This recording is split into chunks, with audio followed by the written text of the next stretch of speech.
US President Joe Biden has kickstarted his bid for re-election later this year with his harshest attack yet on his likely challenger Donald Trump.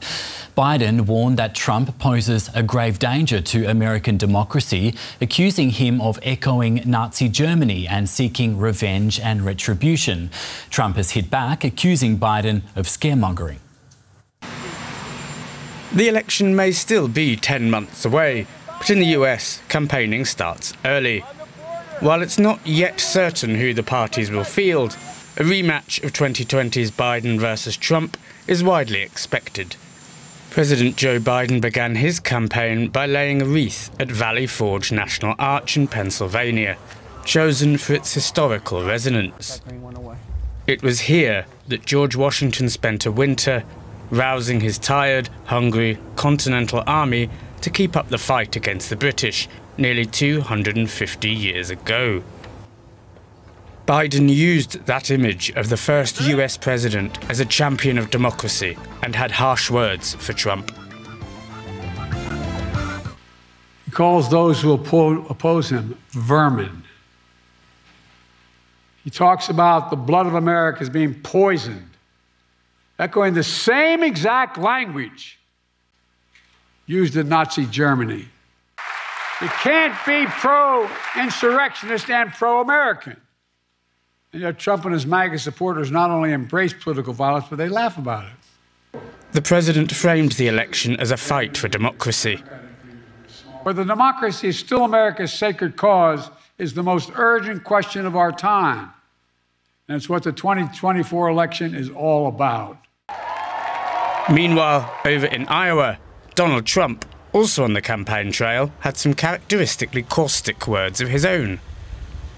Biden's record is an unbroken streak of weakness, incompetence, corruption, and failure. Other than that, he's doing quite well, isn't he, don't you? That's why Crooked Joe is staging his pathetic fear-mongering campaign event in Pennsylvania today. Did you see him? He was stuttering through the whole thing. He's a threat to democracy. Recent polls see Biden versus Trump as a tight race, and the former president is still facing several court cases which could hinder his chances. Trump's supporters, though, are undeterred. He hasn't been proven guilty of any crimes yet. He has many things against him that people are trying to convict him of, but he hasn't been proven of any of that. Very little is certain about this election yet. Nonetheless, it is already being portrayed as a battle for the very soul of America. Jason Campidonia is the Los Angeles bureau chief for NBC News Radio. Welcome back, Jason. Biden went really hard and condemned Donald Trump in a way we probably haven't seen before. What do you think the strategy behind this is going into the 2024 campaign? Well, it's an election year, so let the mudslinging begin, let the name-calling commence, whatever you want to say. It was interesting to see President Biden come out swinging. That's not a President Biden that we see very often, so it was very interesting to watch him take such a strong stance so early. But I think the strategy of giving somebody a taste of their own medicine isn't a bad one, especially when you have somebody who is extremely popular and can sway public opinion very quickly with, the stroke of a pen or the keyboard, matter of fact, on social media like Donald Trump. That's a hard contender. And I think Biden coming out swinging is very interesting, to say the least. So Biden's trying to give as good as he's getting, I guess. How do you think that type of message, rather than talking about achievements and promises, might resonate with voters? Well, again, it's kind of taking a page from the Donald Trump political playbook. It's, okay, this seems to be working with him and firing up a lot of people online and at these rallies and whatnot. Let's see if it works for us as well. It's early in the campaign, so mistakes can be made. Let's just throw spaghetti at the wall and see what sticks. I do feel that Biden will be criticized by the hard right for exactly what President Trump said this afternoon in Iowa, that he still is stuttering through his speeches. His cognitive ability may not be all that they say it is. And that's going to hurt him in the long run. If he can keep up the pace, that'll be interesting. I mean, that's interesting for an 82-year-old guy on any level to keep up that kind of pace. Yeah, it's early days, as you said. Does Biden putting Trump front and centre in his campaign in this way so early on mean that Democrats do expect Trump to be the Republican nominee? Yeah, I think so. You know, taking my reporter hat off and just speculating a little bit, yes. I think that they are looking at either a Trump Biden card or a Biden versus somebody who touts themselves as a Trump-esque type of person. I think whoever is going to be the Republican contender really is going to have to tone down the name calling and the rhetoric that is thrown around. I was really surprised the Democrats tried to do that today. Biden called Trump a loser. I'd never heard that. And so that was interesting. I just find that the Democrats are at least taking the threat of running against Trump seriously. There's been some missteps in this administration, the current administration, and I think the Trump campaign is going to pounce on that here in the coming months. And you never know. It's an election year, so things are going to turn. Taxes will probably go down. The interest rates for homes are probably going to go down. Inflation will probably go down. All of these things will go down. And then Biden comes out and says, look what I've done for everybody. Trump's going to have a hard time to attack that. But sitting on things like the January 6th riot at the Capitol, that's probably not going to go very far, swaying those middle-of-the-line voters. And we can talk about that speech now with DW Washington Bureau Chief Ines Paul. Ines, good to see you. Biden is putting the January 6 attacks and the threat to democracy at the centre of his bid for re-election. What did you make of his speech?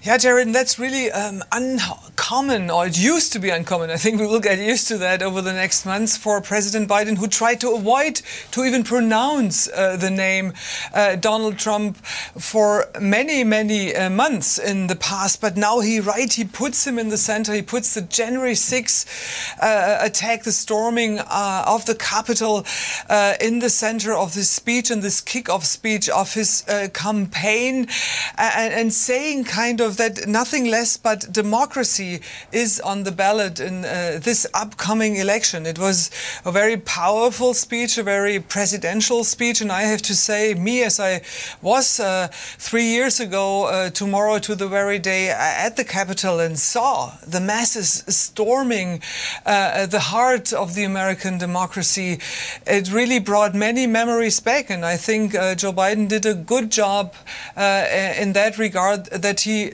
tried to remind this whole country what happened 3 years ago and what might happen again if Donald Trump would be re-elected. He also kind of quoted some of Trump's saying when Trump talked about that migrants are poisoning the American blood, and that he kind of referred to Trump's enemies as vermin.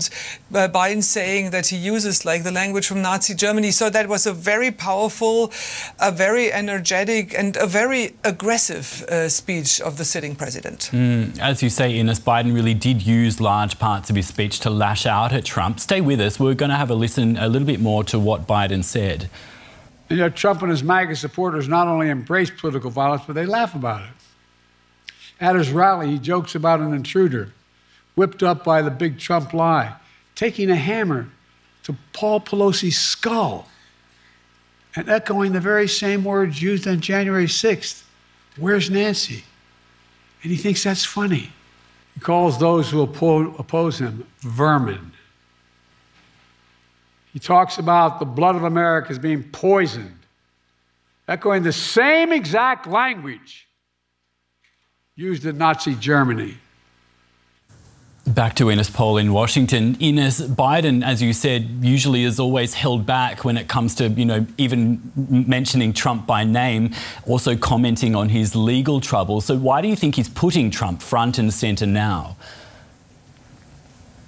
Yeah, right. And he really tried to kind of reach out to the other political spectrum, right, by saying, I'm your president for both sides. But he obviously really has changed that approach. And one could expect that a sitting president would highlight the achievements of his first term. And he really, Biden has to show for something, for example, for the infrastructure bill, which is aiming to repair the nation's infrastructure. Then he also signed a comprehensive gun safety bill in response to these horrible mass shootings. But Jared, the problem is all these accomplishments, they don't really resonate with swing voters, not even with Democratic voters. So Biden has to find an answer that his approval rates are at an all-time low. And that's why him and obviously his campaign managers are focusing on rallying against Trump. They hope that voters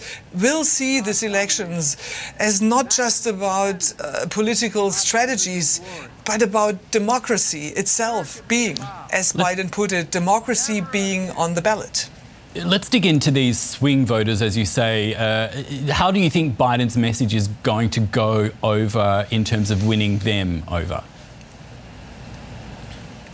That's probably the $1 million question here. Biden is losing support from young potential voters over his Israel politics. He's losing also support from from Arab Americans over his Israel politics. And he's also losing the support from many black voters and other voters with a migrant background. The big question here will be, can he convince those voters, potential voters in limbo, that President Donald Trump would be the worst which could happen to this country or not? It's totally open at this point, at this moment, to answer this question. But we also have to keep in mind, Jared, it's another 10 months until Election Day, and a lot can happen.